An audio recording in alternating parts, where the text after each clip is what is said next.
Sair da escola já com uma formação profissional no currículo? Parece bom demais pra ser verdade, né? Pois é. No ensino técnico do Senac, isso é possível. É ensino médio junto com formação técnica, que acontece durante os 3 anos. Lá, eles usam metodologia para projetos, desenvolvendo competências como resolução de problemas, pensamento crítico e colaboração, além de valores éticos e sustentáveis. Quer saber? Senac. Acesse sp.senac.br/ensino médio e saiba mais. Sid and Friends in the Morning. 77 WABC.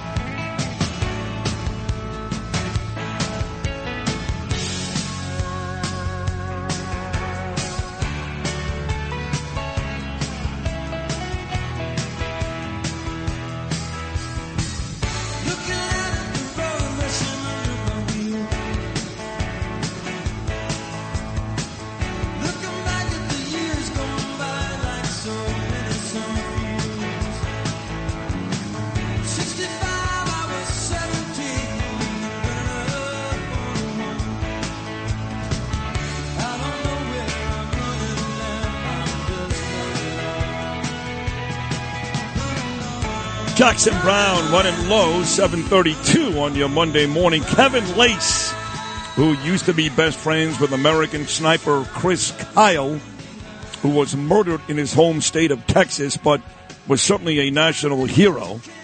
Kevin is on this show every year, Veterans Day. Anyway, he lives down in Florida, and he's going to run for the seat vacated by Matt Gaetz. He's in New York. He's in Midtown.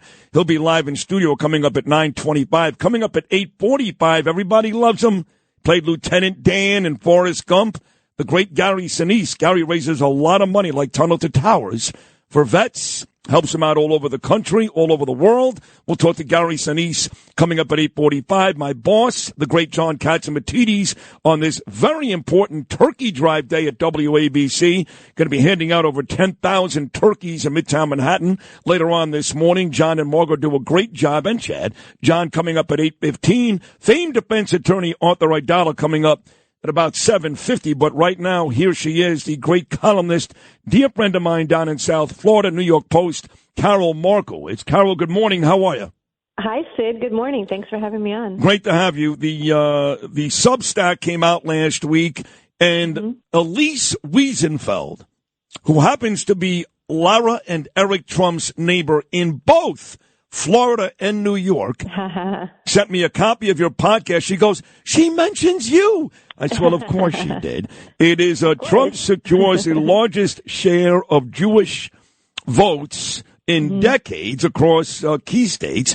You mentioned Lizzie Savetsky. You mentioned me, but that's not important. The truth is he did do well, I guess. He did do very, very well with the Jewish vote, and that gives me hope, Carol, for the future. Well, that's it, right? Because, look, we're a tiny, tiny percentage of the population. Our vote largely doesn't matter. But the point is that a lot of people say, why do Jews keep voting for Democrats when Democrats are clearly spitting in our faces? And so it's important to me that people understand that the numbers are way higher than they've been told, because I don't want us to seem like the people who never understand what's going on, who don't get it, who never learn. And so this piece was a deep dive into the numbers, looking at all the different exit polls, looking at all the different data that we have, looking at all the different anecdotes that we have, because, yes, that actually does matter. And saying these numbers that have been released, even by the Republican Jewish Coalition, they make no sense. They make no sense. How could he have gotten 32% of the Jewish vote nationally when he's in the 40s in all the states where Jews live? You know, as I say in the piece, like my kids like to say, the math is not math. So, you know, it just isn't. Listen, that's what this is about. Well, I want to get to those numbers. Look, I love the RJC, even though they never invite me to anything. My cousin. Me neither. Yeah, me you neither. either. Who else is there? Listen, my cousin runs it, though, Carol. Norman Coleman is my first cousin, and we're very, very close. He's got Mike Pompeo. He's got Emily Austin. No Sid Rosenberg. Where are we? Yeah, where are we? But in the piece, you talk about the numbers. Look, here's what we heard. 43% of Jews in New York. That is a great number. It was probably higher. But you saw Lizzie Savetsky on my show a couple of weeks ago, and she was bemoaning the fact that nearly 80% of Jews around the country still voted Democrat. She compared it to the amount of Jews percentage-wise that left Egypt. Is that not a correct number? Well, I heard that, and I was like, she's absolutely right that there's still a lot of Jews who don't get it. But that 80% number, again, how could that make sense? Like, when you look at the precinct data for a lot of different places where Jews actually live, the numbers were overwhelmingly pro-Trump. Even in places like in California, in certain areas, in Beverly Grove, for example, these numbers were 50-50. So even if he got 50% of the vote in liberal California of the Jewish vote, how does it translate to 32%? How? Or even worse, than the original number that came out was 22%, that 22% of Jews voted for Trump. These numbers are just not possible. There was a big survey by the Associated Press in 2020 that found that Trump got 30% of the Jewish vote. I still think that number is a little bit low, but fine, let's go with 30%. So what are we saying here? That after 4 years of these Hamasniks marching on our campuses, after 4 years of the Biden administration turning their back on Israel, he lost votes among the Jewish community? How could this be?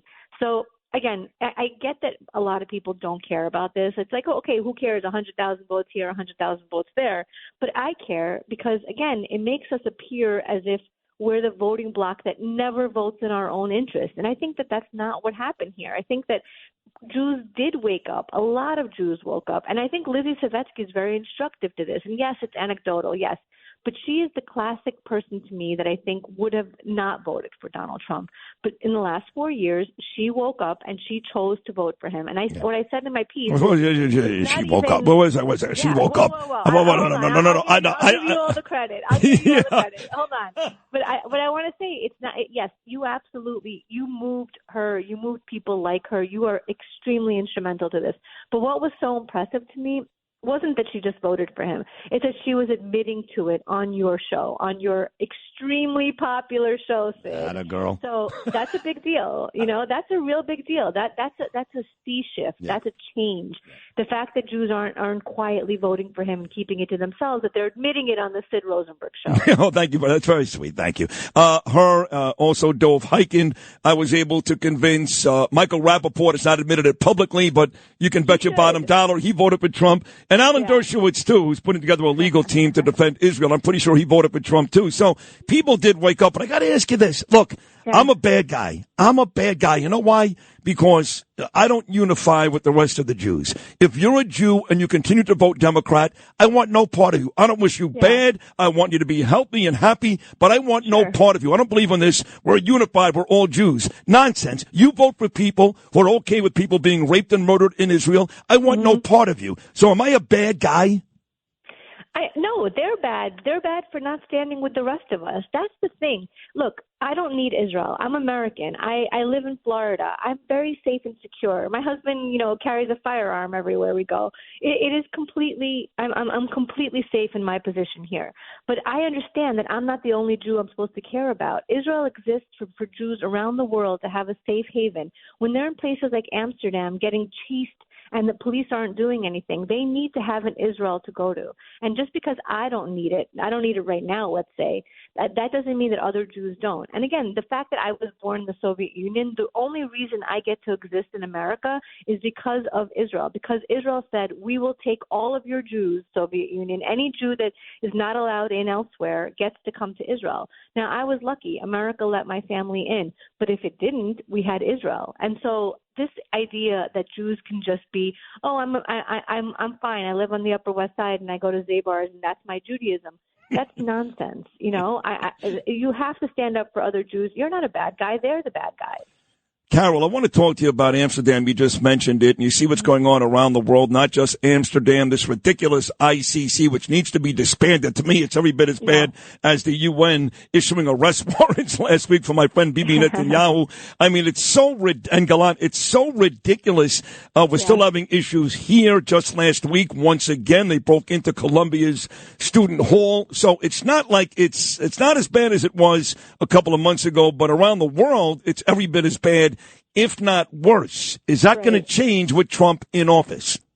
Well, that's the question, right? It's how much can he move sentiment around the world? Now, I think America is a leader no matter what, and I think that we do set the example. So I don't know. If he continues to say we will not stand for this kind of behavior in America, I do think it moves things in other countries as well. I do think that other countries pick up our, let's say, vibe. And I think it does matter. So I'm optimistic. I don't think, I'm pretty pessimistic in general about the government being able to change a lot of things. But I do think that the way a president speaks about issues actually does matter, and I think it resonates. And it's the fact that Biden and Harris kept saying that these terrorist-loving protesters in our streets have a point. It emboldened people around the world. It emboldened those terrorist supporters around the world to say, look, the American president thinks we have a point. I think that language matters. I think what the president says matters. Carol, I want to talk to you about your state of Florida. You were a very big Ron DeSantis fan. I know you love Trump and you voted for him and you're enthusiastic about Trump in office, but you were a DeSantis girl. Mm-hmm. And you and I had some pretty good arguments about that. And he's never going to win. He's never going to win because not that he's not smart or a great governor, but doesn't have the charisma. And now here's the new wrinkle. So it turns out my friend Larry Trump really wants that seat that Marco Rubio is going to vacate when he becomes Secretary of State. But talking to Roger Stone last week, there is no love lost between Trump and DeSantis, and a lot of folks don't think that he will pick her based on that, and Trump is not going to bend over backwards and succumb to DeSantis to get that done. So two questions. A, would you like to see Trump, Lara, get that seat? And B, do you think DeSantis will pull it? I think DeSantis is the greatest governor in the history of our country. So I feel like pretty confident that he's going to do what's best for my state. I don't know.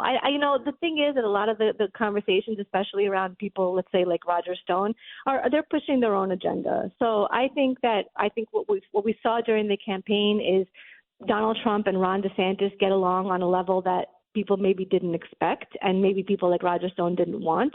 And I think that they're going to continue to do that. We're all on a mission here to improve the country. So I don't love political legacies. I like Lara a lot, but I count on my governor to do what's right for my state. What are your thoughts on Matt Gaetz? He has decided, of course, despite winning convincingly again, he's stepping out. The reason's obvious. That whatever they've got on him must be so damn horrible that he's running away. But what do you think about that? He just won convincingly, and he's like, no thanks. Well, yeah, I don't know what that's all about, because he kind of on Twitter, on X, he mentioned that he is interested in possibly running for governor in 2 years. We'll see about that. So I don't know. Does he think that's a possibility? I'm not really sure what his thinking is on that, because if he can't be congressman, I'm not sure how he runs for governor. These are all sort of, I hate to say it, but distractions already in the beginning of this Trump presidency. I'd like to see a focus on the mission and not to be bogged down in kind of the conversations around what's going to happen in Trump world. That's sort of my thinking on this. All right, so on the way out, again, your piece was great. Your podcast is great. I love you. I think you're one of the most powerful, smartest, and best, not just Jewish voices, but voices in the country. But talking to you the last couple of weeks, you seem really optimistic. Things are not going to be perfect. It may take some time, right. But with this guy in charge, us Jews, we got a chance. Yeah, I think that, this has been the most pro-Israel cabinet ever. I think that what he's done so far is unbelievable. I love a lot of the picks. I have my problems with some of the picks already. I definitely think that we could have done better in some of the positions, but he had a coalition, and that's what I keep saying, is that he had a coalition of people. He has a lot of people he has to please. I'm not going to be happy with all of them, but on the being pro-Jewish or pro-Israel front, I think it's been a stellar just combination of people that he's picked so far. I'm going to take a guess. I don't know this for a fact as we wrap up this great conversation, but here's my guess, because a lot of people feel the same way. If you do feel this way, your favorite pick so far has been Elise Stefanik. She's great, but I have to say my favorite pick so far, and it's going to be a controversial one, Pete Hegseth. I think he would make a fantastic Secretary of Defense. I think he would change the culture in the Pentagon. He would recruit more people to the military because of his deep love for not only the military but for the country. I think that is a low-key, very, very smart pick, and I hope he makes it through. I know they're throwing everything and the kitchen sink at him, so we'll see. But I love Elise Stefanik. I love Mike Huckabee. I think these are all, fantastic. Marco Rubio, excellent choice. That's sort of been where I am. Karol, it's great to catch up with you. I want to wish you and your beautiful family a happy Thanksgiving and Hanukkah, and we'll be down during the Hanukkah New Year's week, and we'd be more than happy to let you take us out for dinner. So we'd love that. All right, I'll be in touch. Great job today. All right, talk to you soon. Take care. There she is, the great New York Post columnist. She is great, Karol Markowicz.